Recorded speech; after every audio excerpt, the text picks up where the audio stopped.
Okay, so we're going to go over the basic parts of a court case here. And what I have is I actually have a downloaded copy of the Cox Broadcasting versus Cone case. Now, when you get something off of LexisNexis, it's going to look a little bit different. The formatting is going to be a little bit different, but the main parts should still be more or less the same.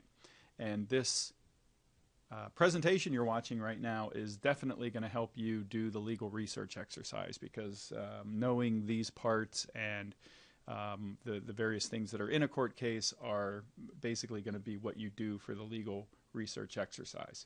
So first of all, we start with the case name at the top, and you can see it gives us the citation. It also tells us where the case came from, and in this particular case, it's an appeal from the Supreme Court of Georgia.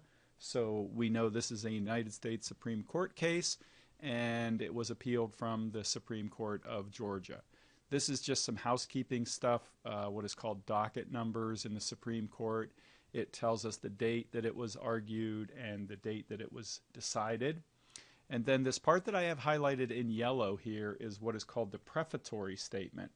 And the prefatory statement is more or less an overview of the case and how it got here. So if you wanted to kind of just have a summary of what is this case about, what happened, and how did it get here, that's what the prefatory statement is about. It's more or less a summary of the case. Now, not all cases are going to have a prefatory statement, but most Supreme Court cases do. Then we get into what are called the head notes or syllabi. And the head notes are the points of law and the decisions that were made in the case. So this is the part that's highlighted here in lime green. This gets into more legal detail than the prefatory statement. So this is actually going to be spelling out the points of law that were considered and decided in the case. And you can see that it gets fairly technical there, but then at the very end, we say that this previous case, 231 Georgia 60 blah blah blah, was reversed.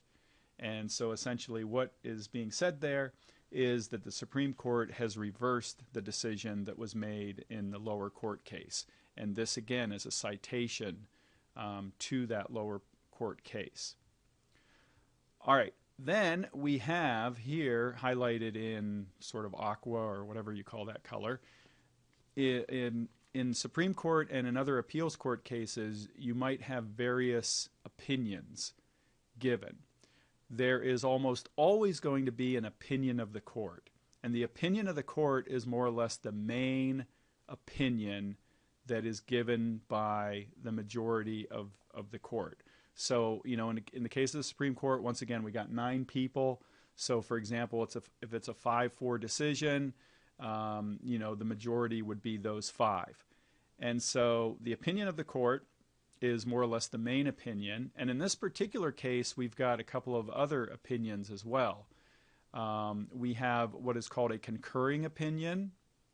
And a concurring opinion is basically when you agree with the majority and you voted with the majority, but you want to sort of expound upon why you did that, or maybe you have a different reason for voting with the majority. But essentially in a concurring opinion, you agree with the decision, but you want to expound more on it and talk about it. And then we have here at the end a dissenting opinion. And a dissenting opinion is essentially where you voted with the minority and you want to come out and say, this is why I think this decision is wrong, you know, et cetera, and here's why I think, you know, the people that voted in favor of this are goofy and blah, blah, blah, blah, blah. So then what we have here is the opinion of the court, which starts right after this part. And the opinion of the court is going to give an overview of the case in more detail than the prefatory statement. It's more or less going to give a complete history of what happened. It's going to have citations to the previous case. So it came through the Georgia Supreme Court. And then what the court is going to do in the rest of this opinion of the court is more or less argue, here is what the cases of law are. Here are some historical precedents that we're looking at, and you can see that they give citations to them. And in this particular document, those citations are linked. And it's more or less, kind of this paper trail of the law thing that I talked about, where in this case, they're not just talking about this case, they're more or less giving you the entire history of this issue and talking about, previous cases that talked about similar issues. And so this, again, the opinion of the court can vary. It can be just a couple of paragraphs. It can be hundreds of pages. This one is more or less a,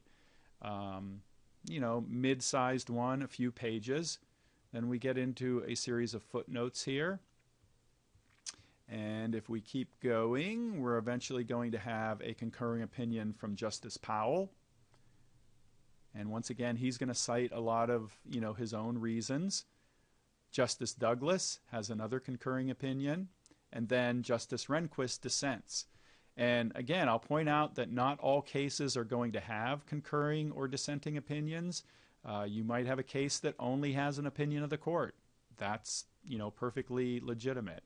But in certain cases, you will have places where maybe a judge, voted with the minority and wants to do a dissenting opinion, or maybe they voted with the majority and they want to do a concurring opinion. There's also what's called a partial opinion, which is more or less where you are kind of in agreement with the majority, but then you also maybe have some points that you agree with the minority. So this is what you're going to see when you bring up a court case. As I said, the formatting might be a little bit different if you do it through LexisNexis, but this is more or less what you're going to see in a court case. And again, this is this idea of the law being living. The Supreme Court doesn't just come out, most of the time, doesn't just come out and say, boom, we made this decision, write it up in one sentence, and then say, nice talking to you. They basically contextualize it, and they more or less talk about the previous decisions that have been made related to this, and then talk about, why they made the current decision they did, and put it in historical context.